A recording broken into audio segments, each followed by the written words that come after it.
Hello my good people! Today I will talk about a game that was initially released on the Nintendo NES and then ported on the Sega Genesis / Mega Drive, and this game is Battletoads. I played this game for the first time on my Chinese EverDrive a few years ago because I heard that this game was so good, etc. So I had to try it. So I did try it maybe once or twice, but I was like, I don't even know why people say it's that good of a game. But some times ago, actually not too long ago, I was browsing on eBay and I saw this listing for an original Battletoads cartridge. It was for a decent price. So I was like, why not? So I got it. And this is the game that arrived.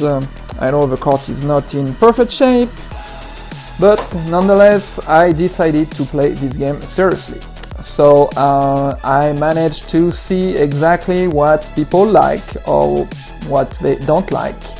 So let's talk about it right now and explain to you a little bit better what is this hate and love relationship that a lot of people, me included, have with this game. Let's jump right into it. Hope you enjoy. So the first time when you boot the game, it has a feel that is really 8-bit-ish. Just the graphics, a little bit the music, and when you just start playing it, the controls are a little bit rigid, but it doesn't mean that they are bad. They just don't feel really like a 16-bit games. I don't know. So that's the first impression, and that makes a lot of sense because actually this game is a direct port from the original Nintendo NES release. So the first impression is like, yeah, it's okay, you play it a little bit and then yeah, whatever, you may play another game. So that's what happened to me when I first tried on the Chinese EverDrive. But then with my original cart, I started to play it seriously. So I got into it to try to understand the moves, the enemies, etc. like you do with any game. And I actually like it. The first level is purely a beat them up, and it's not too difficult and it's fairly enjoyable. And then you have the first boss where you have to throw these rocks back at the enemy. So a pretty easy first level, and you feel like they're trying to make something a little bit different with this boss at the end. That was my first impression. And then you go on with the other levels and you can see that it is not just a beat them up, because you have these levels when you are on flying jet, I would say. Then other levels where you are on a surfboard. You can be on this one wheel thingy. There is also this level when you have to go on some kind of snake, etc. It's kind of a game that doesn't really know what it wants to be, but at the same time it offers varied levels, very different, like this second level when you go down on this rope and you kill these birds, etc. That's not too difficult of a level, and that's not too bad actually. I liked it. From being a beat them up, then it's really a game where memorization and speed is extremely important. Because when you are on these levels that are more the flying object or the surf, you really need to know when the next obstacle need to come, and you have to be so quick on your controller. So it's getting pretty tricky. Same thing when you're on the snake. You need to know when is the last turn of the snake, if there's gonna be something on your way. So it gets pretty frustrating, but at the same time it's the kind of game where you're like, oh, I want to try again, and it's extremely rewarding when you manage to pass a level. But at the same time you may want to throw your controller on your TV screen, and you have a few levels like that. I would say, a few. Most of the levels, especially at the end, it's getting so freaking tough because it's not even fun. You just feel like it's unfair. I think this game would have been awesome if first there was infinite lives, or at least infinite continues, just like to say in Ghouls and Ghosts. That is a difficult game, but as you have infinite continues, you can manage to go through it. This one, I use the Game Genie to have infinite lives, and even with that, man, I don't manage to go through. It's so freaking tough. And even if I use some codes to go directly in a level, there's a few levels I'm having a really hard time. The snake level, it's at the third section.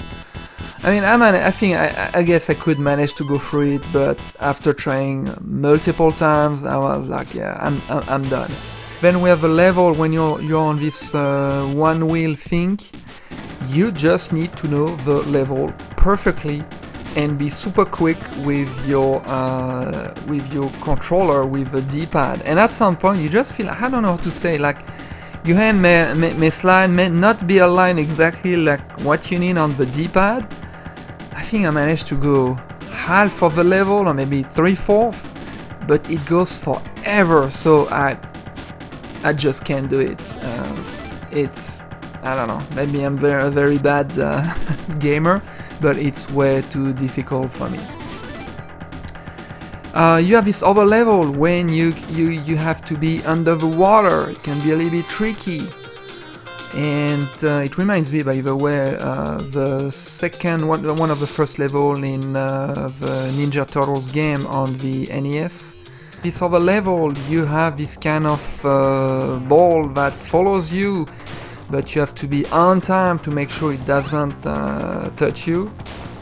Again, it's too much, and these levels are very long.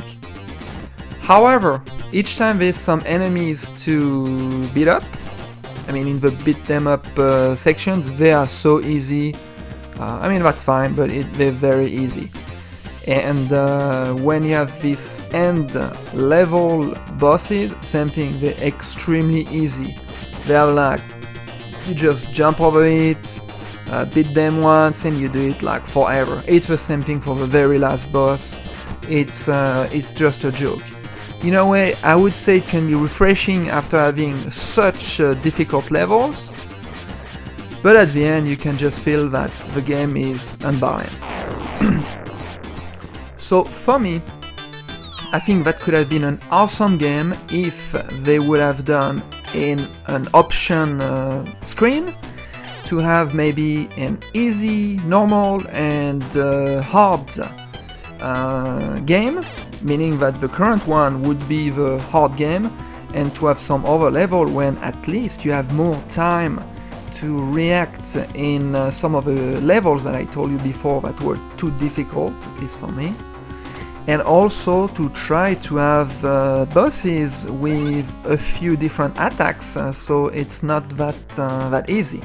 Infinite continues would have been great, or to have maybe a password system, because I don't know if anyone is capable to finish this game as it is. Well, there's always someone who says, oh, I finished it when I was 12 years old, yada yada. Honestly, I don't trust it. Maybe if you are trapped for 10 years in a cave only with this game, yeah, maybe, if you haven't committed suicide in the meantime. There's something that I really like in this game, is that the presentation, they do all these cut screens, and you can really understand the story, and it has some humor, because this lady, man, the things she's telling you, that's pretty funny. So it was a very good job on the developer side and on the storytelling. However, if you ever manage to go to the last boss and finish the game, the ending is kind of disappointing. I would have hoped that they could have done a nice ending with different screenshots, but actually it's not. Sorry for a spoiler, but well, anyhow, I don't know how you can manage to finish this game in a normal way.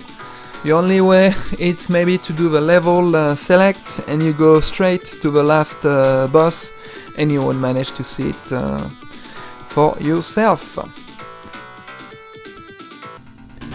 The last level before the last boss, as you can see here, is pretty awesome. I like the visual, it's very cool to see this tower rotating. There's one thing I hate, and that's poorly done. It's the jumps, these kind of little jumps things. Oh man, you never know how it works. Sometimes it works well, sometimes it doesn't. I hate it. Anyhow, that was my quick review of this game. I really like it. I like the idea of it, but I hate at the same time that the developer really they've really done something that is extremely unfair. I think that if you manage to reach the snake level, that's pretty awesome. And after that, I don't know how you can do it. I managed to go through the snake level, and then I'm done. I need to try the Game Genie, and even with the Game Genie, it was super tough. Anyhow, so I don't know if you have played this game either on the NES or on the Genesis. Let me know if you think differently than me, or if you have any points that you want to share with me. I would love to read it down in the comments. And I will catch you next time! I want to thank you for watching the video. Don't forget to comment, like, subscribe, and share the video if you enjoy the content. In the meantime, have a good one.